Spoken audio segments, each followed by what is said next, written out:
We have a very new experience for you all. Wow, Gav, what do you a wanna mess. give them So, yeah, I mean, basically, England have gone out of the European Championships in second place, and we've had to sack Jonilda because she hasn't stopped smiling about Italy winning all day. So we've sacked her off the show. She's been thrown out. She's not coming back. We've got thrown out the studio. Yeah, the studio. So I'm playing Blue Monday because that's what apparently today has been named by everybody, which isn't great really. But in short, our day's gone from bad to worse because not only did England go out, not only did someone wee down Spencer's leg yesterday at the football, but James, who runs the studio that we use, one of his kids has got COVID, unfortunately, and we can't use the studio, we found out about 3 hours ago. So here we are in Spencer's toilet, deciding to give it a go tonight. This is disaster recovery room. Yeah, this disaster recovery site, see how we go. And well, there's going to be no frills and spills tonight. There's no titles, there's no videos. VTs, We've got nothing. We've got nothing organised. You would just like to hang out with you guys and give it a good go. But we are here. We're here. We are here. Guys, as usual, I've got my little iPad here. If you've got anything to say to us, please pop it down in the comments. Good evening, Greggy boy.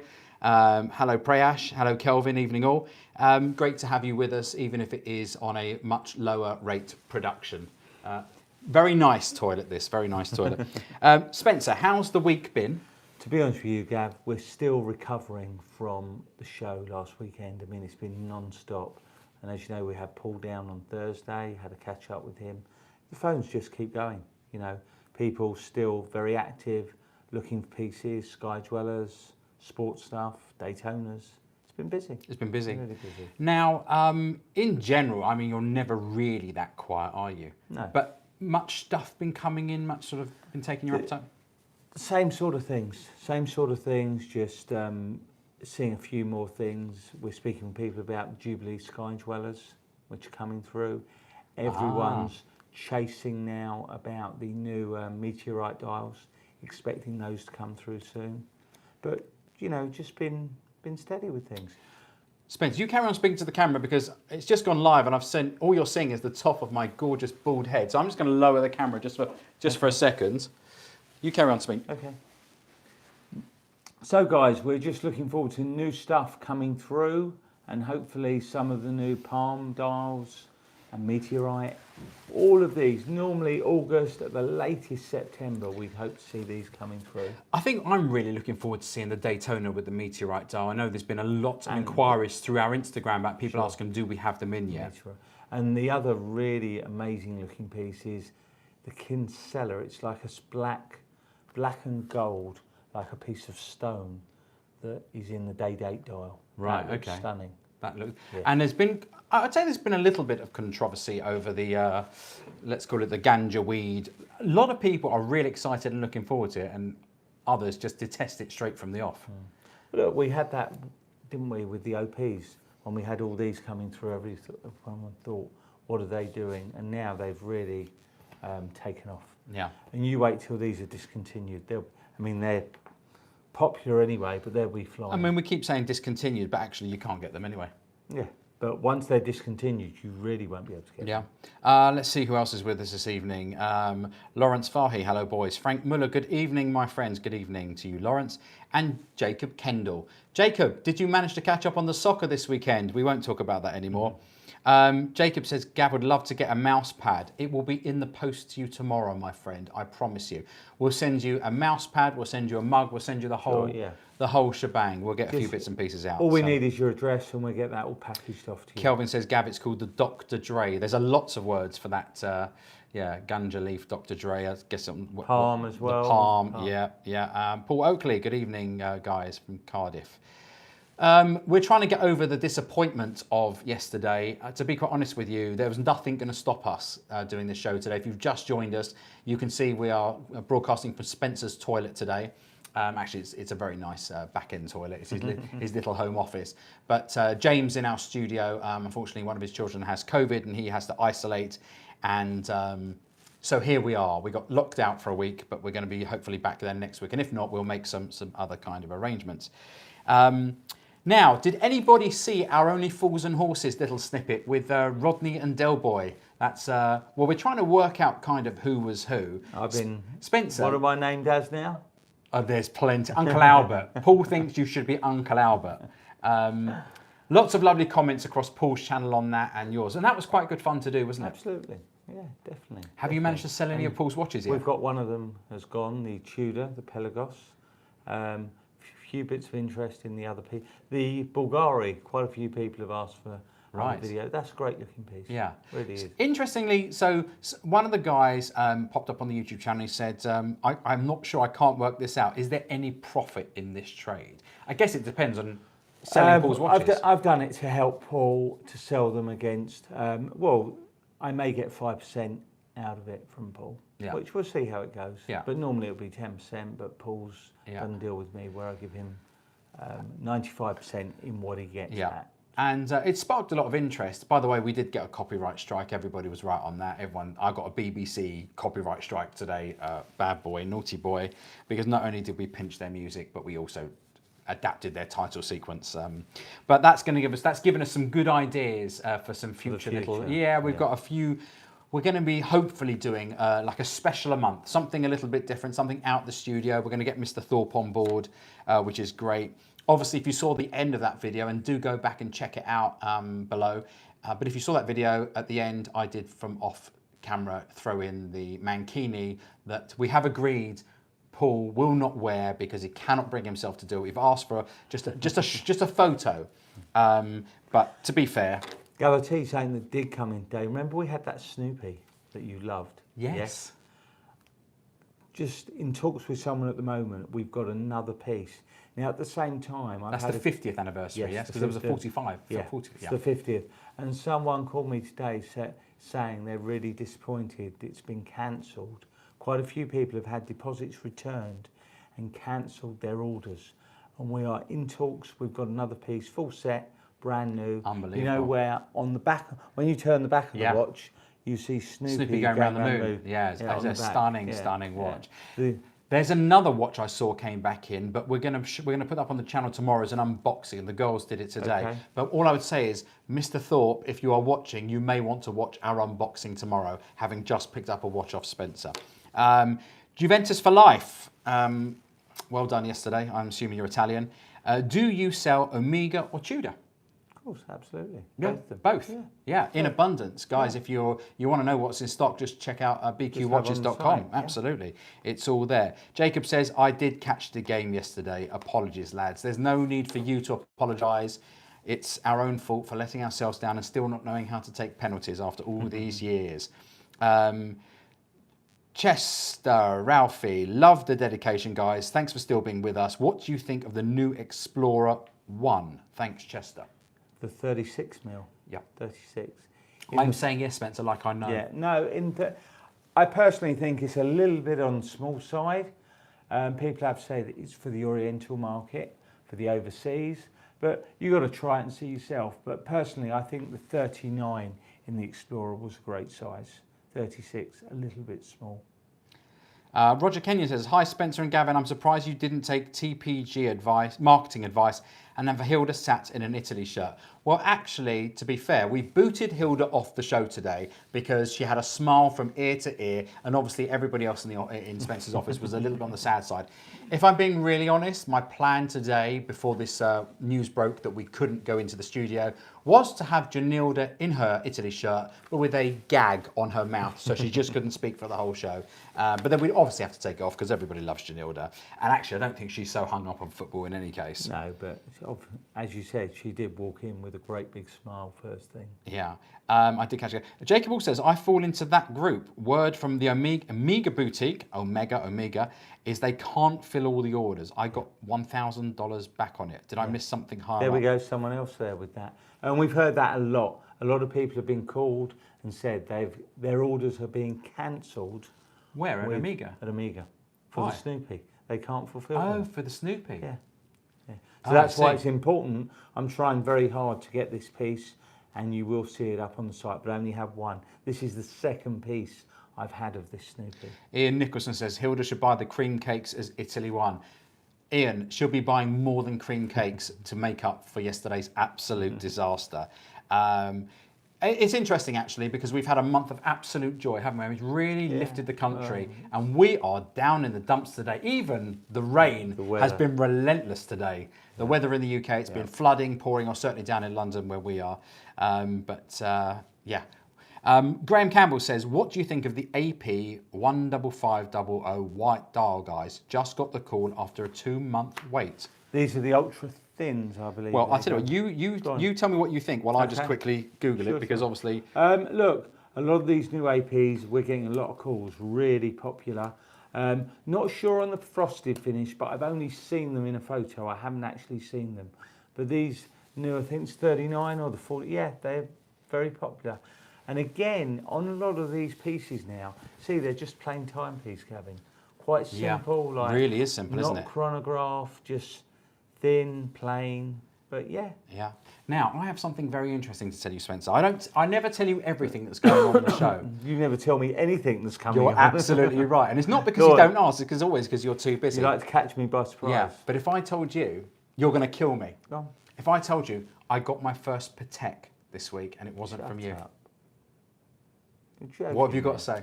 You're flabbergasted, aren't you? Come on. I'm not being funny. I bought one watch from you last week, and now I'm telling you, I bought Patek. What they called you? No, this is the funniest. So I'm just going to reach round.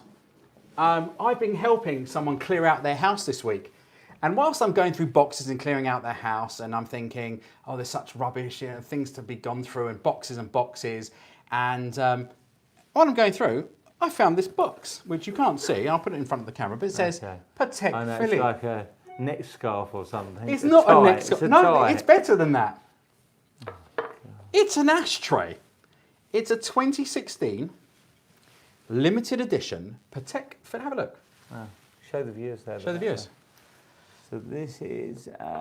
It's the 2016 special edition. There we go, viewers. I don't know if you can see that there. Now, according to my friend, she has 5 of these, which means at some point she must have bought a few watches, Spence. What do you think? Yeah. Interesting, though? You never know. I mean, if that was sitting there, you think, okay. I mean, I think it's like a jewellery, is it? It's a little gift. It's a gift for buying a watch from... I better not drop it. But yeah. So, the first Patek I own is an ashtray. Like I'd buy a watch anywhere else. And like I'd ever get one from an AD. Absolutely not happening anywhere. But the other thing, Gavin, did you hear what someone had popped up about? There's talk now that ADs are going to be limiting 3 per customer per year. Well, let's talk about this now, actually. Before we go any further, let's catch up on this. Because I watched Paul Thorpe's video this morning, and you and I had a little chat about it. And it's not so much limiting. Am I getting this right? They're either limiting or they're making available to customers that they can buy 3 models a year. They can buy a sports, a bimetal, and a precious metal. That's the story. I'm not sure what the criteria is, but someone said to me, there is no way this will happen because in order to get your pieces, you have to spend. And if you're only buying 3 pieces, you're not going to get your spend. Yeah. And the other thing, in Patek, they make you buy from the core range, so all the things you don't want, like a £25,000 ladies diamond set piece that's only worth 18, a 40,000 piece that's worth 30. So they'll make you have to buy a piece from the core range to buy your desired pieces. Yeah. And this is the mystery of the ADs, isn't it? It's shrouded in mystery.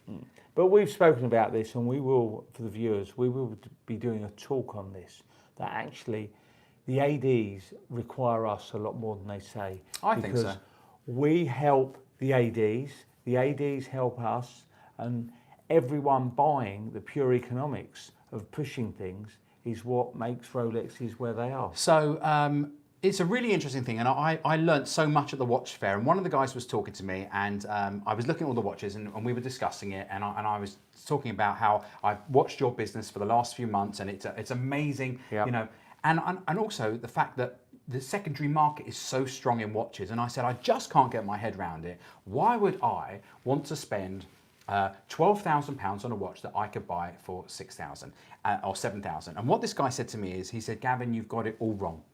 You need to reverse engines on all this. Think of Spencer and the secondary market as the right price, because you can't get from the AD. You can't get a watch. So that's the trading price. Buy it at the trading price. It's the right price to be spending, because that's where the market sets it. You know, there's a bit of an offer. That's where the market. And if you are lucky enough to pick up a watch from an AD, you've got it at a discount.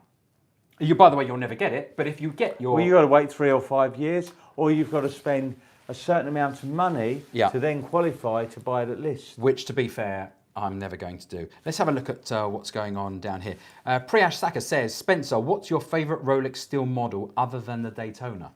Other than Daytona. That's a broad question, isn't it? Has he referred there to Rolex? Or just... No. Oh, it does say Rolex steel model, yeah. I mean, the other one I do like is Pepsi and the Batgirl. Pepsi and Batgirl. Jubilees. Yeah. Although this week I have seen it on the Oyster. I do like. I feel that you've got a few pieces here where Oyster. We'll get to those in a second. All the time, I like them on the Jubilee. I do like the Pepsi, and we actually bought in a Mark 1 last week, right, which is a bit more pinky and a bit more blue. I think that's a great watch, and the Batgirl. Lawrence Fahy says, is the white gold blue dial Daytona a secret, as it's not much more than a steel Daytona?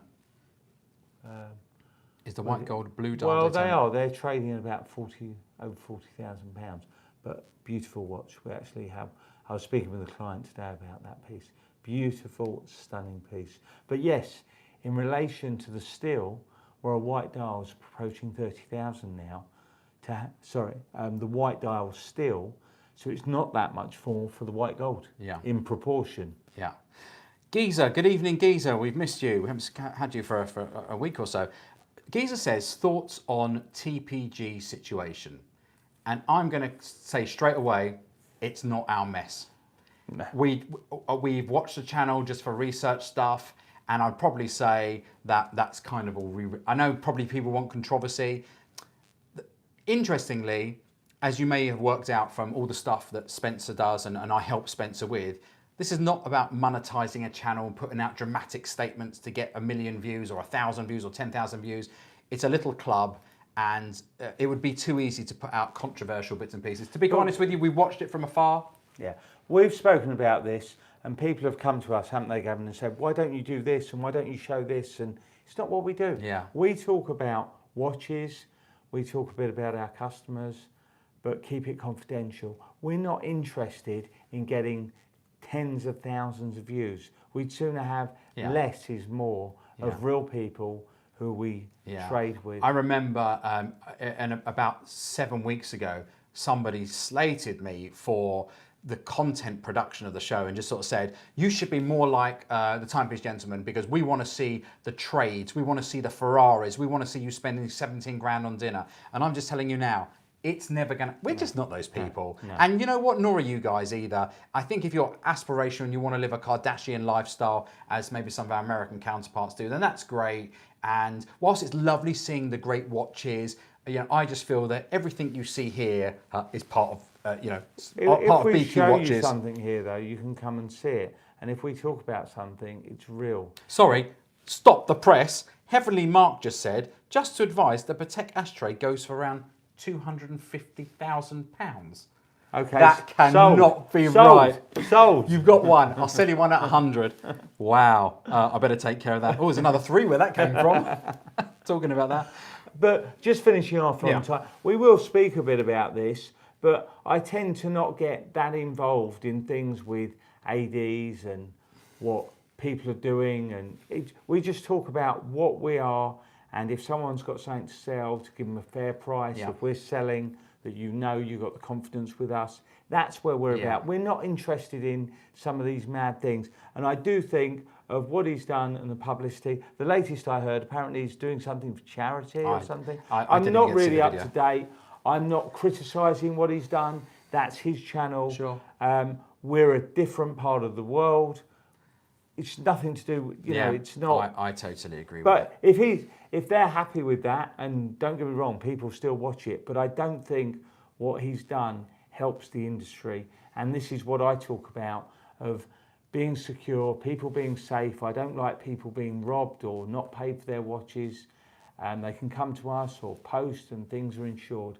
That for me is what's really important.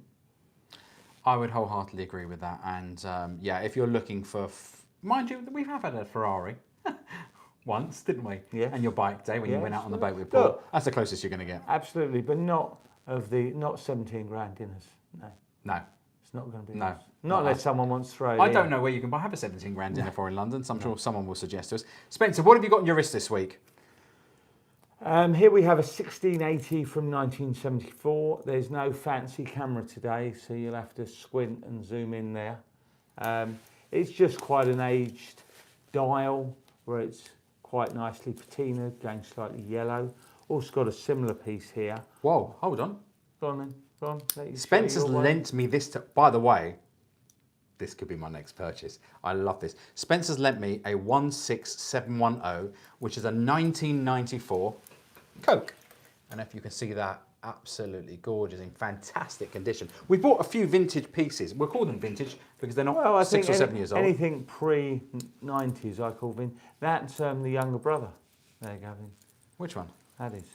The Pepsi. Yeah, so that's another Pepsi. Have a little talk through these. Let's Actually, talk about the differences between them. Sure. Well, that one there was the Coke that Gavin mentioned. Greggy boy, Yeah. we had a £17 Nando's after your show. That's about right, Greggy boy. Greggy boy, I need to catch you after on Messenger as well. I need your phone number.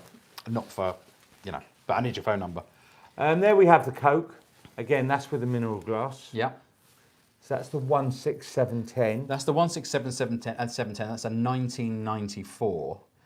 And they're they're- so light, aren't they? Yeah, well, this is even lighter. Feel this. That's amazing. I mean, compared to the new still watches. This here is a 1675, but if you see, there's no white gold markers around the dial. See on the dots. Yeah. That's about, I think that's, what is it? That's 77, that piece there. 1977. Wow. So that's 94, that's 77. And why? I mean, they do age really, really well. What do you If do you to look, these? they haven't changed that much. And there is, I have to say, if I didn't know you and somebody gave this to think me, something wrong with it. I think there's something wrong with it. I think this came from the looky man on the beach. Even when you chink it together. yeah, they're a bit rattly, but Yeah. that's how they were. Okay. And there you have a 1680 from 1974. 1974, 4 years after I was born. And what's with the discolouring? The patina, it's just how they yellow. I mean, if you had a white room that wasn't painted, remember years ago, like in cars, where Yes. someone would smoke, Yes, and and the the- whole roof go line yellow. would go yellow. Yeah. Well, much the same with this. And there is something to be said, and I've mentioned this before, that obviously in the UK, most of us are right-handed. Yeah. We wear a watch on our left, and we drive the car, and the window's on our right. I know, right. So when you have in Europe where you sit on the left and people are right-handed, so then when wearing their watch, the watch is out the window. So in a country like Spain where you've got 300 days of sunshine, Yeah. the sun's beating down and it discolours the dial. Frank Muller, just to answer you there, the watches are hard to see, whereas the iPhone camera. In case you haven't noticed, the studio has had a bit of a problem today because James, who runs the studio, his family has caught COVID, and so it's not open. So all our gadgetry or little close-up cameras, we've literally set up an iPhone, and we decided we wanted to stream live tonight and just hang out with everybody. So we're a bit low-tech tonight, but We will be back. we will be back. We will be back for sure. But again, you they haven't were- quite run out of money They yet. are on the site, a lot of these. You will see them on the site. Just moving on there, there's an old date just. Let's have That's a a look. 1/6. Now that has got a very old bracelet.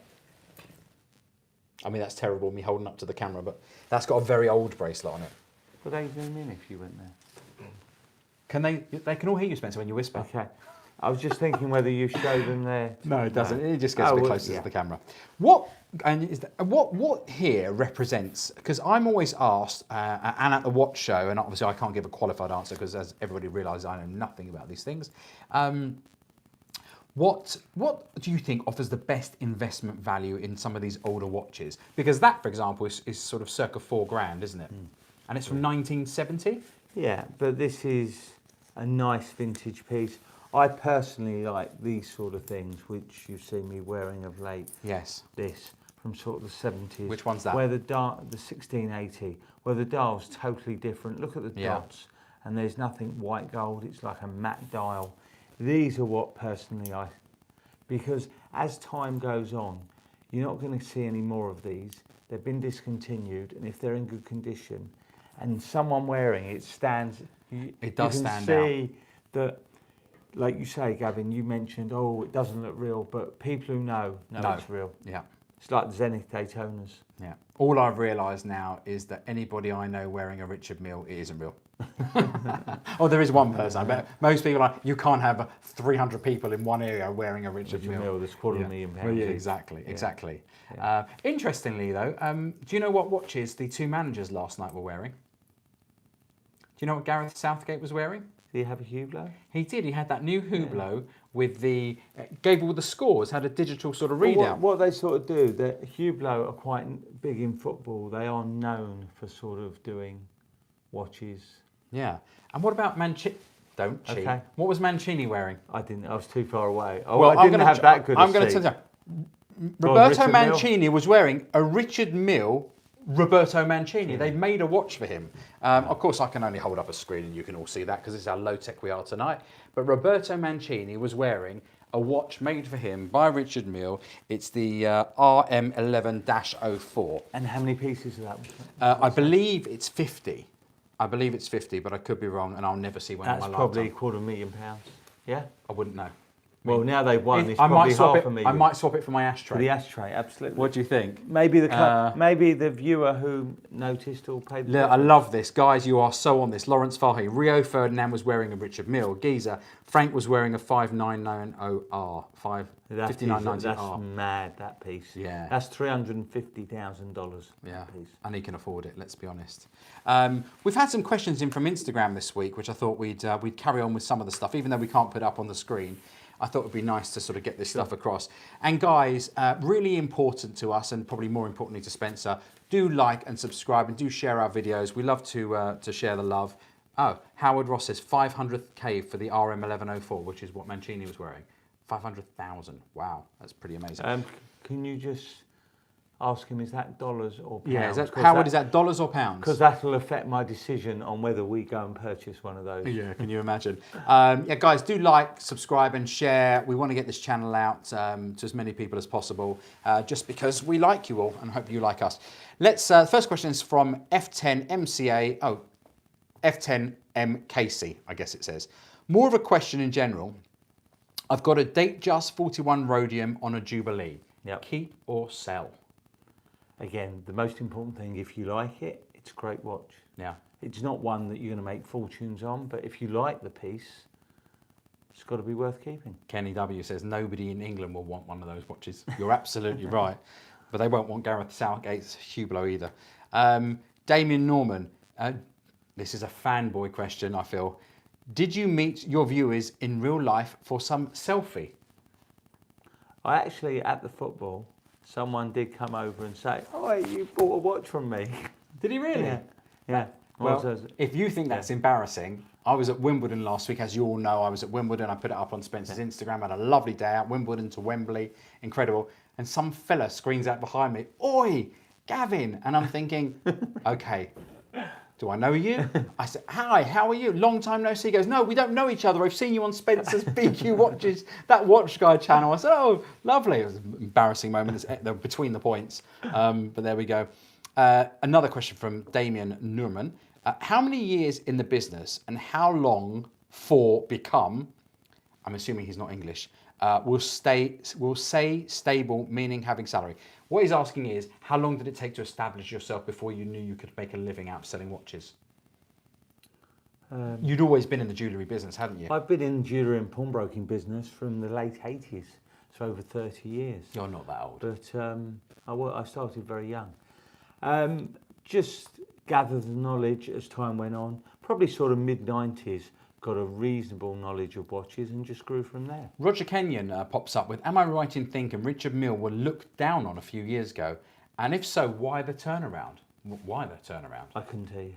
I have no idea. You don't get it, I don't know. No. I mean, Richard Mille is a watch that I've handled least out of anything. Yeah. Yeah.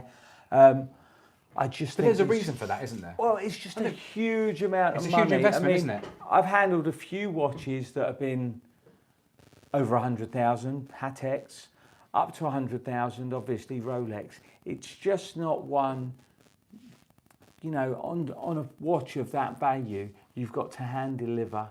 You can't really transport them. Yeah. And it's not one that I fully understand.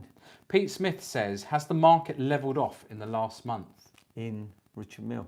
I think in watches in general. I'd say it's quite stable. Yeah, it's at a level. Have the Daytonas calmed down now? Because they sort of had a little leap up since last They've December. had a leap up and they are Steadied. level now, but there's still, people are quite very active in the Oyster Flex and they know what they want.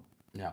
Someone who wants, thing is, I get calls from people who say, I want a Panda still, and they're not interested in anything else. People know exactly what, if someone wants a Batgirl because they want the Jubilee bracelet, that's what they want. Not interested in the Oyster. If you haven't got what they want, that's what I am noticing. Right.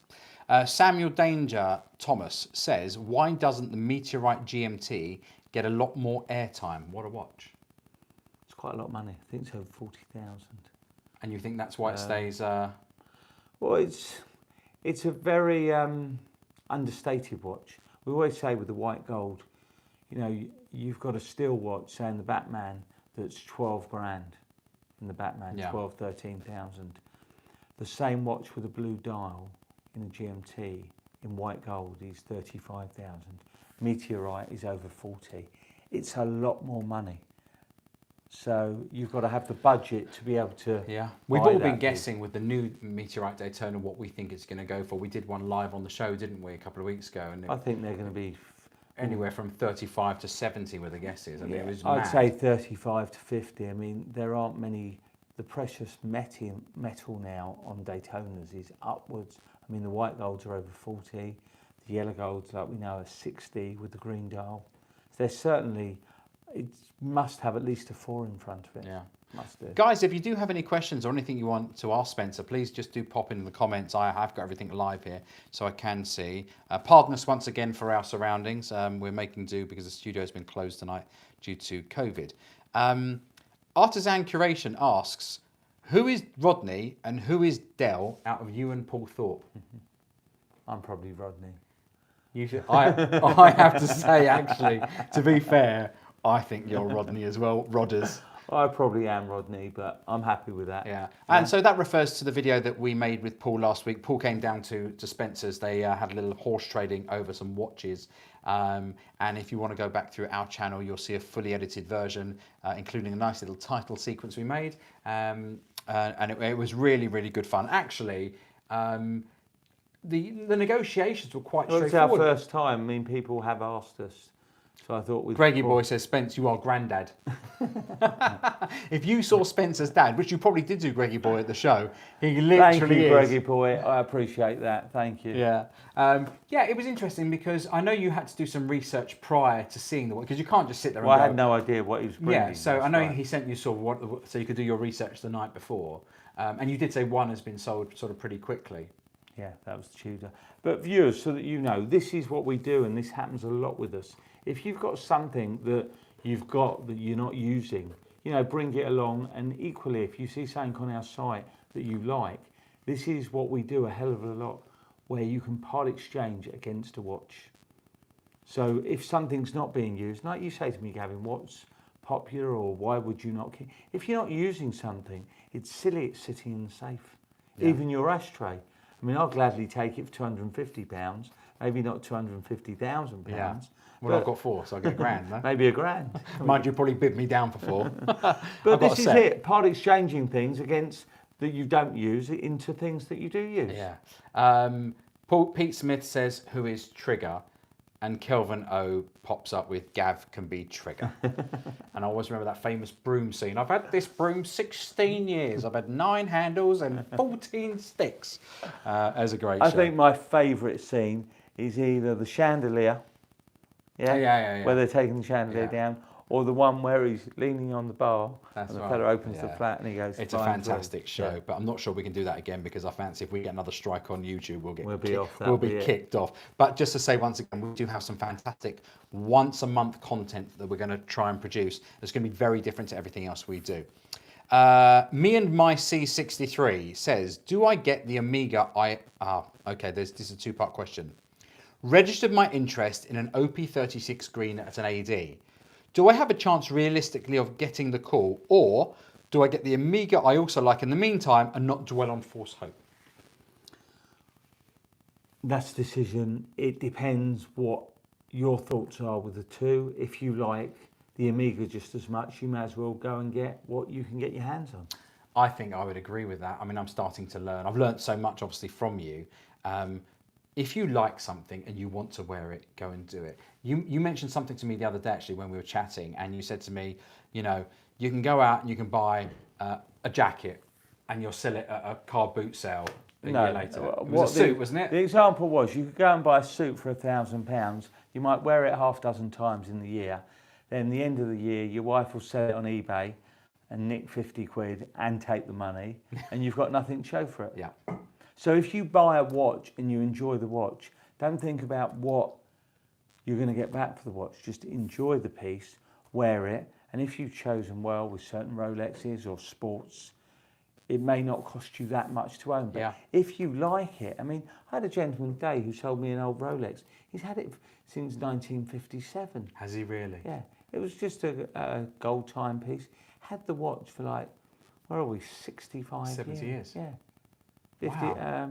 57, like 43, 63 years. Yeah. And, you know, he sold it for a sum, which was many times, but he'd enjoyed the watch. Yeah. And this is the thing, at times... Must be hard to let go of that. He just said, I've got an Amiga now and I don't wear that piece, and that was it. That was it? That was it. It wasn't... Oh, I could never do that. I struggle to let things go. Oh. Maybe I'm a hoarder. Distant Rooster, thank you once again for a question. He's a question a week from Distant Rooster. Overseas dual time, thoughts on market value? How long can it be worn before need to be serviced? This is Vacheron. Yeah. I haven't handled that many of them. I have had a few, but I don't know about the dual time. I can't really comment without researching it. Right. Again, I get often asked this, how long before something needs servicing? I say you wear it until it's not running properly. Yeah. Then go and service it. Some people think it's not like with a car that you have a set time. If the piece is running and it's working, there's no need to service it. Yeah. Here's a really interesting question we've been asked. I've just seen actually that, where is it? Graham Campbell has asked as well. Will BQ Watches be hosting more events in the future? Watch this space. We're actually working at the moment. We're in central London on I think it's the 18th and 19th. The watch show, because that was also asked earlier. Are we going to the watch show? We are going to be there. I'm going to be there. You're going to be there. And we are looking at, and we'll put them up so people have got plenty of notice. We're hoping to do a show the end of October and the end of November. So October Watch Fest and something just before, like towards the end of November. Yeah. Now, guys, as you know, we teamed up with BMW for the last show. What did you think of that? I mean, the guys that if you haven't seen it, do go back and look at our Friday and Saturday films because you had the opportunity to look at cars. Spencer and I are thinking of some interesting ways to, you know, not just show you watches, give you something else to look at the same time. Any suggestions you have, pop them in the comments, and no, it cannot be girls. Absolutely. Let's have a little look. Kelvin O says the blow-up doll scene. That was excellent. Greggy Boy says Batman was epic. I have to say that was truly one of my favourites. Lawrence Fahy says, what do you think about the Black Bay 925 Silver?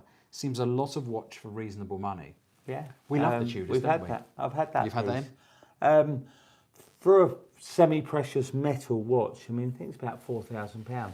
We've had that in the silver and I've sold one. It's a very nice piece.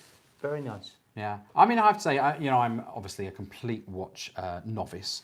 I mean, I'm really enjoying it, and clearly I must have been getting a little bit of a bug for it, because how does staff buy a watch show like a complete fool? No, joking apart, but no, I love it. I literally, and now I'm looking at the watches now and I'm thinking, by the way, I have my eye on that. Really very, very lovely. Thoughts on, this is an interesting one because not something I could think you could answer. Matthew Nagai says, thoughts on the Grand Seiko. Well, we've got niche to future collectible. Don't tell me you've got a Seiko. I've got a Seiko. I've got a Seiko? Let me tell you, years ago I sold Seikos and they were like Citizen 5s, automatics, 50, £100, probably was the range. I cannot believe the thousands of what the Seiko is. I think I had the Snowflake, which I didn't understand. I had a customer ask me for that. When you look at the dial, Gavin, you've sort of got to look at it sideways on, and it's got the shape of snow. Really? So the dial's not flat. Wow. It is sort of pearly white, and it's Right. called the Snowflake. Again, I don't know. I haven't got a crystal ball, but I would never have thought that a Seiko would get to where it is, but it has. But hold on a second, I've seen G-Shocks that go for big money as well. Really? Yeah, I mean, like I think of a G-Shock and I think of a £200, £300 watch. Some of them are like £4,000, £5,000, £6,000, £7,000. Yeah. Really? Yeah. Well, the same. Look at some of the Swatch. Swatch I kind of get because it's iconic and been around for a long time. I remember the Jellyfish was the first one, wasn't it? And Look, I have to admit, I do have a little Swatch collection. Yeah. They're worth absolutely nothing. And I seriously thought I'd be that kid, because that's when I started buying them, who would invest £30 in a watch. And every time there was a new edition, I would buy it, I'd have it. I've got all sorts of funny, weird watches. And every time I go to eBay them, I think to myself, it's worth about 39 quid or 40 pounds. I've got a few that are worth a few £100. And I guess return-wise, it's still not bad, but I'm not going to make a fortune out of it. We've got, I think, a Monaco, a green dial Monaco, that someone was inquiring today. Have you got that in? I've got it in, yeah. I think it's want to see about £8,000. Again, Monacos have been two and a half, sort of £1,500 to £3,000 piece. This Monaco, I think, is £8,000. I might have a look at that tomorrow. Yeah. I really love that. Yeah. I saw it on one of the watch apps. But again, if someone loves that piece, and there's not many, that's it's the green. Again, it's the green. And interesting, actually. Let's talk about green for a second. I'm noticing the green trim behind. Green on a watch is very popular, but you'd never buy a green car, would you? No, but I had a guy come in Saturday, actually. Everyone's in green, khaki, cargo pants. It's the colour now. Yeah, it's so true, unless you're in Italy. Well, saying that, you say BMW did have a canary yellow and they had a green M3. They did. And they said there's a green black they do now. They say it's stunning. Tell everybody the funny story about the fellow who won the car for the weekend. We did the prize draw last week live. Spencer, the chap who won the car for the weekend. And his name's James Hurst, and James, if you're on the channel or watching there. So the one thing I do know, whenever James comes to see me, he goes, "Don't worry, I'm going to get an Uber to you." The guy doesn't drive. I think he can drive, but he doesn't drive. So it's going to be interesting. But he is the person who's won the car. I'm just going back because I wanted to make sure I caught everybody. Herb Maynard says, which watch should I use to trade up? A two-tone sub 41mm or the recently discontinued Polar Explorer? Which one will be better advised to hold on to? So he's looking to trade one of his watches to trade up. He's got a two-tone He's got a two-tone sub 41mm or the recently discontinued Explorer. I'd say two-tone sub. Because? I just think the Explorer's got further to go. I still think it's quite well priced. Yeah. I think they'll go up, especially being white. Wilma Green says, will two-tone Daytonas ever become popular? Well, they are popular. They are popular. I thought they were popular, unless I've missed a trick. I mean, years ago, the value was nowhere near what they are now. I think they are a popular watch. Yeah. And they're trading over list. PD says, all white gold Sky Dweller, ivory dial, Roman numerals, worth keeping, collector's piece since it's been discontinued. Anything. Anything discontinued. The thing, if something's been discontinued, it may take a while before it comes collector's piece. Yes. But it should certainly be a collector's piece. My Milgauss got discontinued. Is that going to be a collector's piece? Absolutely. I'll buy it back from you. I know I told you that. I know. Glenn Corkle, that's a nice comment. Nice to watch a channel that does straight talking without all the BS. That's what we try here. Completely agree, Glenn, says Pete Smith. Lee Jessiok, had a great weekend at the watch fair. Well done to you, Paul, and all the team. Thank you. Please, everybody enjoyed it. Yeah. We have had really nice feedback, and it's inspired you to really go That's again. That's why, guys, we're going to do another one. Towards, all being well, subject to us planning. It does take a hell of a lot of work and planning and help from Gavin and all my staff.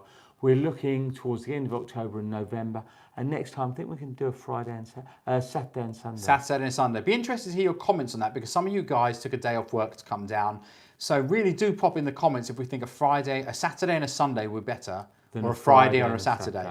And also, I know you're all going to put where you live, but and Jacob Kendall, we cannot do it in Texas, but in the UK, or certainly sort of not too far from London, where would you like to see the show perhaps? You know, we're thinking if people are coming down, perhaps they would make a day out of it or a weekend. Maybe it could be a bit more towards central London because of all the transport links, maybe around Essex Way, maybe Surrey Way. We'll always look, yeah, sort of near a ideally near a motorway and a tube station. Yeah. So yeah, if you can let us know, and obviously always happy to hear your comments, but would be really interesting whether you think a Friday and a Saturday or a Saturday and a Sunday will be easier for people. Pete says, Pete Smith, what do you all think about the Rolex Oysterquartz 17000 all steel? I've thrown you with the triple O bit. It's not, yeah. I think I'm going to, as you can see guys, haven't got a computer. I think you got the 17013 is the bimetal Oysterquartz, or the 17014 is the steel. Again, that watch years ago, everyone was concerned because if you own that watch, it was referred to if it had a heart attack. If something went wrong, it is very expensive to repair it. But let me tell you, the shape of the watch, which is very different, they're now becoming very popular in the steel and the bimetal. So that's the 17014 and the 013. But yeah, I think that's a watch to watch for the future. Roger Kenyon asks, what's Spencer's opinion on the Rolex Oyster Flex bracelet? I really fancied one until I tried it on your show, and it seemed too narrow. The Oyster Flex. We're slightly different on the Daytona to the Sky Dweller. It just depends how it sits. Look, everyone's different. Everyone puts a watch on. Depends on your wrist size, how you see it. The amount of people who wear the same watch, and to one person it's too big, and someone else says, oh, it's not big enough. For me, that was the biggest beauty of your watch show, is watching all the people try things on, because you do get that opportunity. As Roger points out, he may have loved that watch prior, but seeing it on his wrist gives you a slightly different version. And other people putting on some of these watches going, oh my God, it feels amazing, better than I thought. They knew the watch that was right for them. Yeah. But this is what people have said, where they're ordering a watch from an AD, from a picture, and they've no idea how the watch will sit or feel. Yeah. Frank James says, I'm new to the watch world. What chance do I have of buying a brand new Daytona, guys? Well, if you come to Spencer, you can have one tomorrow. You can buy it, you just got to pay the money. Yeah. A bit like you were saying earlier, Gavin, how we're the price if you want to buy it. Yeah. If you were to try and get one with an AD, it's like getting a lottery ticket. Yeah. Probably looking 5 years. And so just to reiterate one of the comments I made earlier, guys, I was at the watch show and a chap said to me, Gavin, the grey price in the marketplace is the true market value of this stuff. If you get it from an AD, you're buying it at a discount if you're lucky enough to get the lottery ticket. And if you want to wear it and own it, and by the way, these prices are all underpinned at the moment. And I know it's not like big fluctuations. I've never seen, I don't know, have you ever seen a crash in the watch marketplace? Not in recent years. No. All I have seen, I remember when ceramic Daytona first came out, I think they were 14,000 and list was 8, and everyone said, that's ridiculous. I'm going to wait for them to settle down. You're right, they did settle down at 16,000. Yeah. That's where they settled. Yeah. And then they went to 18 and they hovered around 20.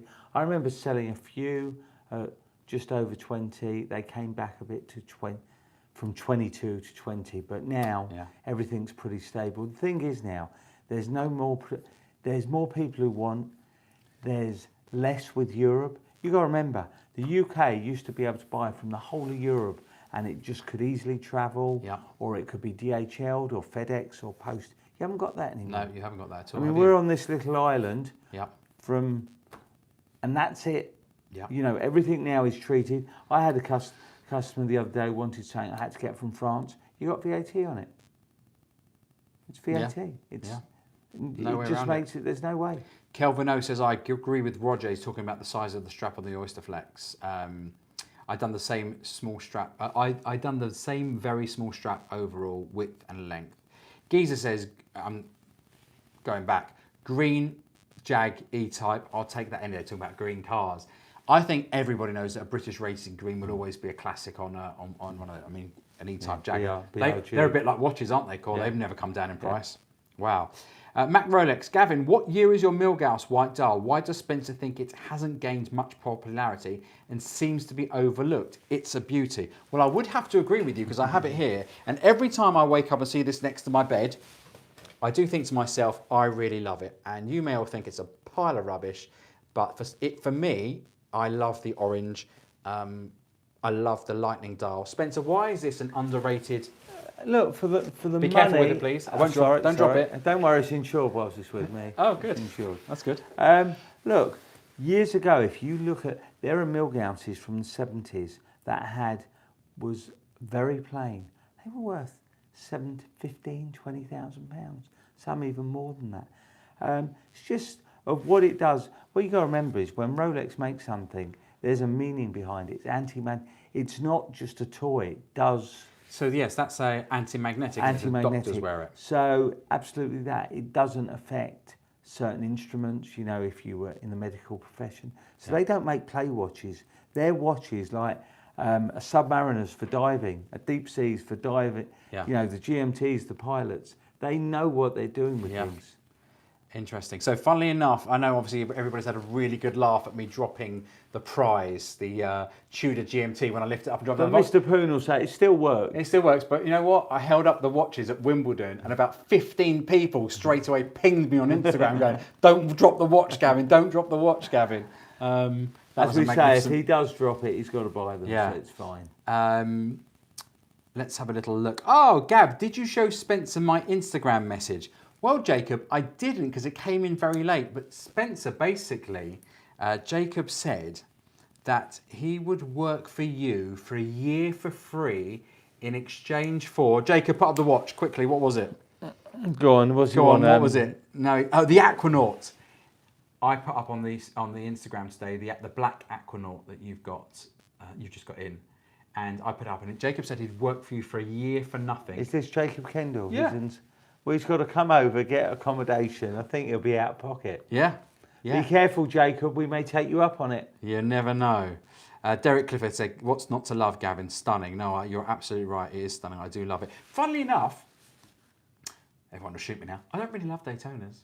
No? Well, a lot of people complain because they haven't got a date.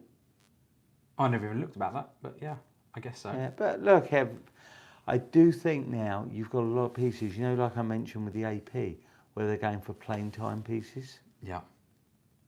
Right, let's go to some of these. Where should we do the show? Priyesh says, do all three.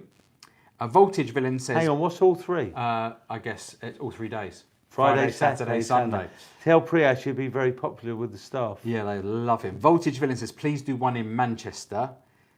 Guess where Greggy Boy thinks you should do one? Go on. The only way is Essex. Towie. Tim Jones says Birmingham. Geezer says do a show in Wembley Stadium. That would be pretty amazing, wouldn't it? We could feel that. Graham Campbell says Scotland, please. Wayne Isaac, Psychic Wayne Isaac says have it at Mercedes Brooklands Racetrack, Surrey, great location. Matthew Nagai says make it Central London, Birmingham. Bigging Hill would be just nice. Sorry, Central London, Birmingham. Birmingham. Kenny W, Biggin Hill would be nice, just off the M25. PD says, what's your opinion on the new ladies Patek Philippe, I'm going to say it, Luce Aquanaut 5267 in steel?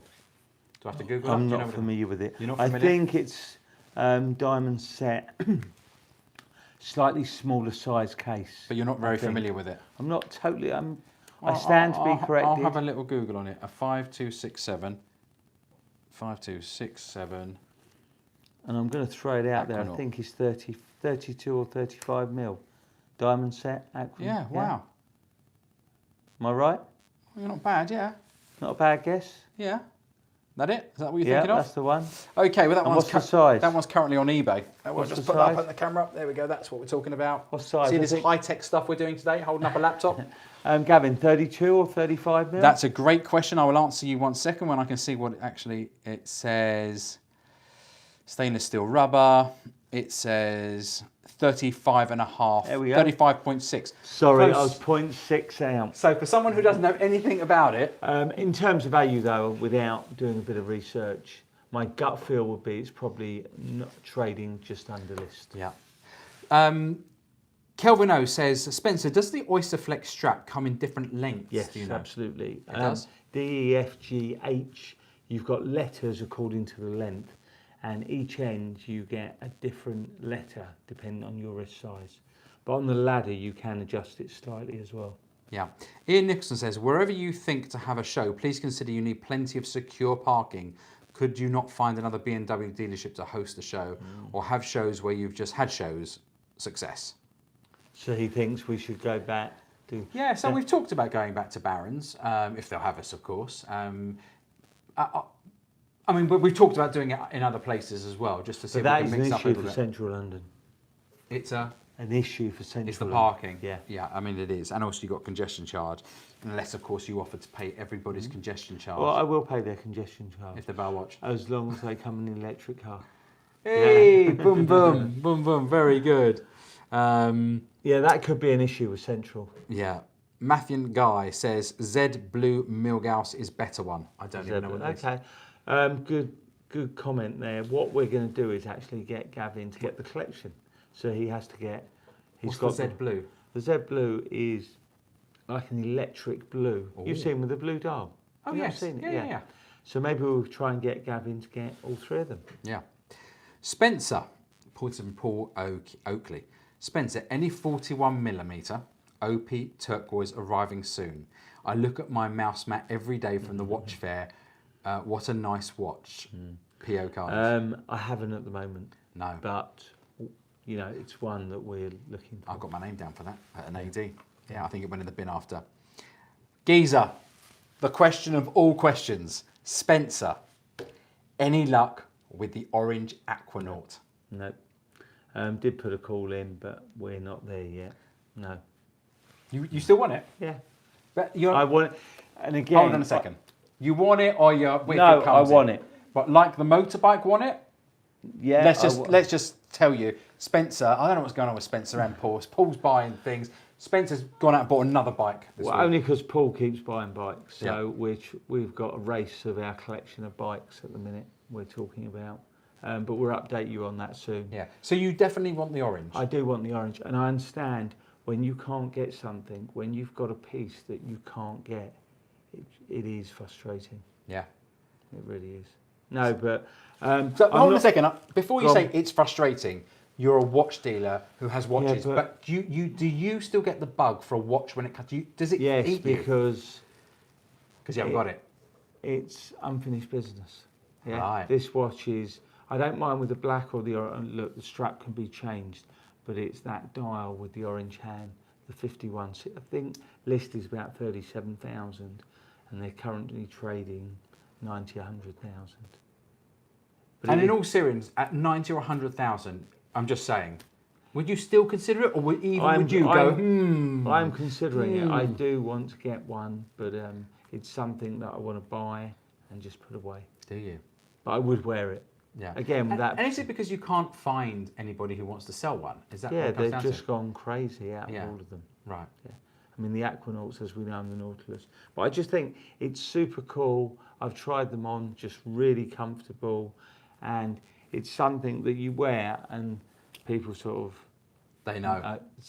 People in the watch business, people who are watch people would know. I mean, I love that we put up, even just talking about the Richard Mille that Mancini was wearing yesterday, and everybody popped up with what Rio Ferdinand... I noticed wearing a big blue and white Richard Mille yesterday, and everybody knew what pretty much the whole panel were kind of wearing. Harry Kane actually has got the 5168.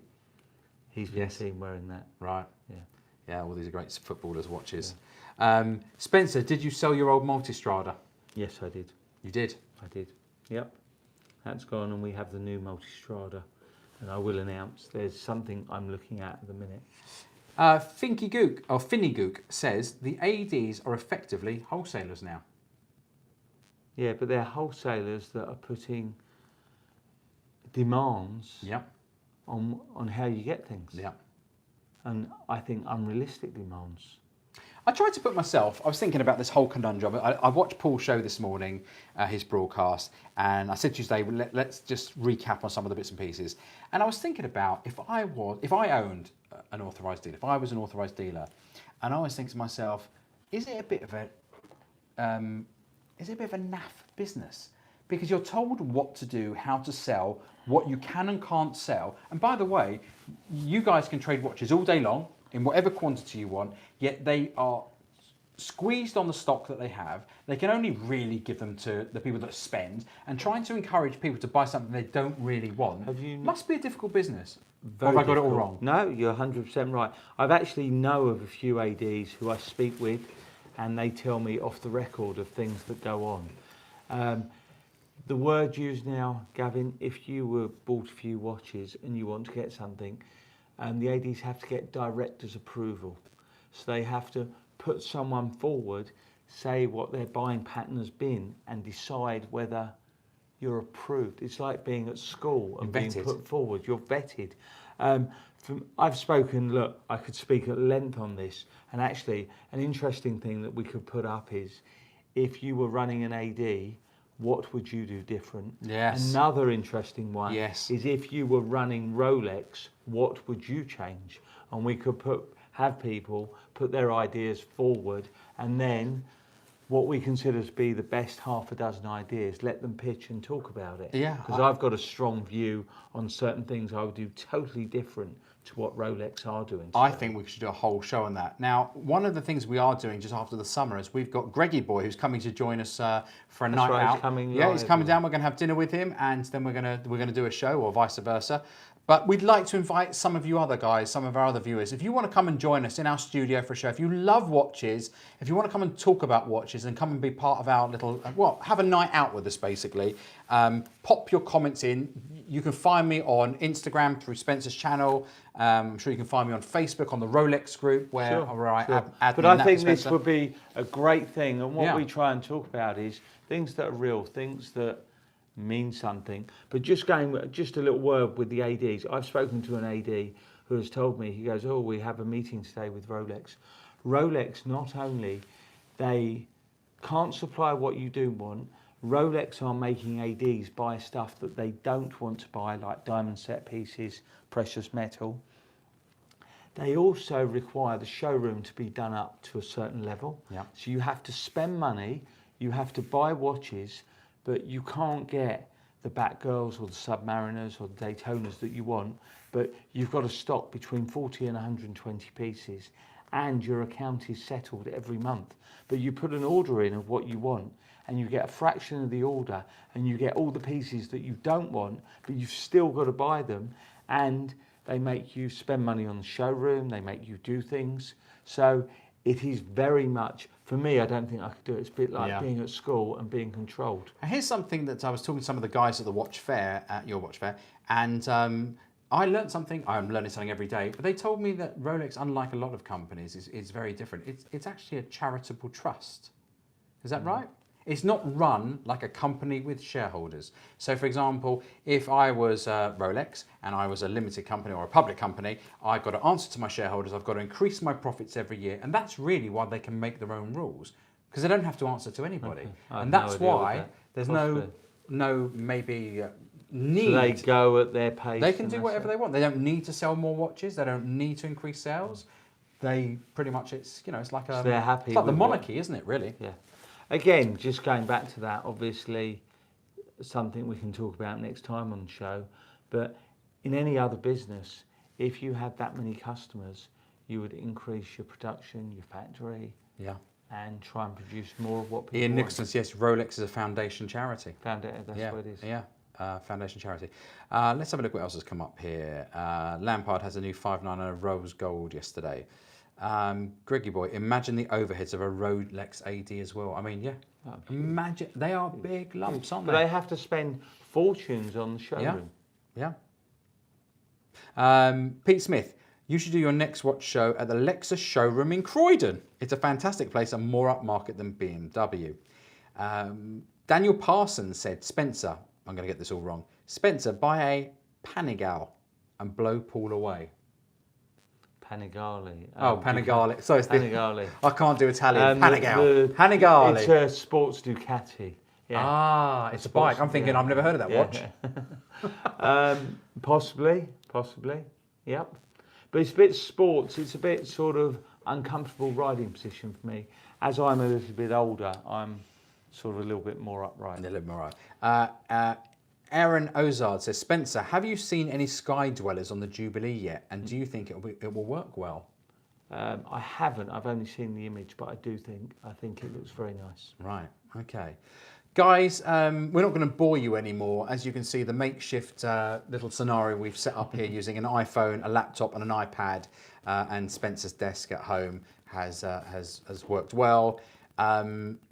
We look forward to seeing you next week, hopefully back in our normal surroundings. If you have anything you want discussed on the show, do drop us a line via all the usual channels. Spencer, thank you guys. What can I say? Not quite our usual setup, but as we always say, if you haven't dealt with us yet, it's only a matter of time. And thank you all for joining us. Don't forget to like, subscribe, share, spread the word, spread the love. I've been told reliably we're up to 1,400 subscribers now. So every week we grow by a few hundred. We get a few more little friends to join the club, and we'd like plenty more. Guys, we'll catch you next week. Oh, I've got to go and turn the camera off now because there's no one else to do it. Have a great week, everyone.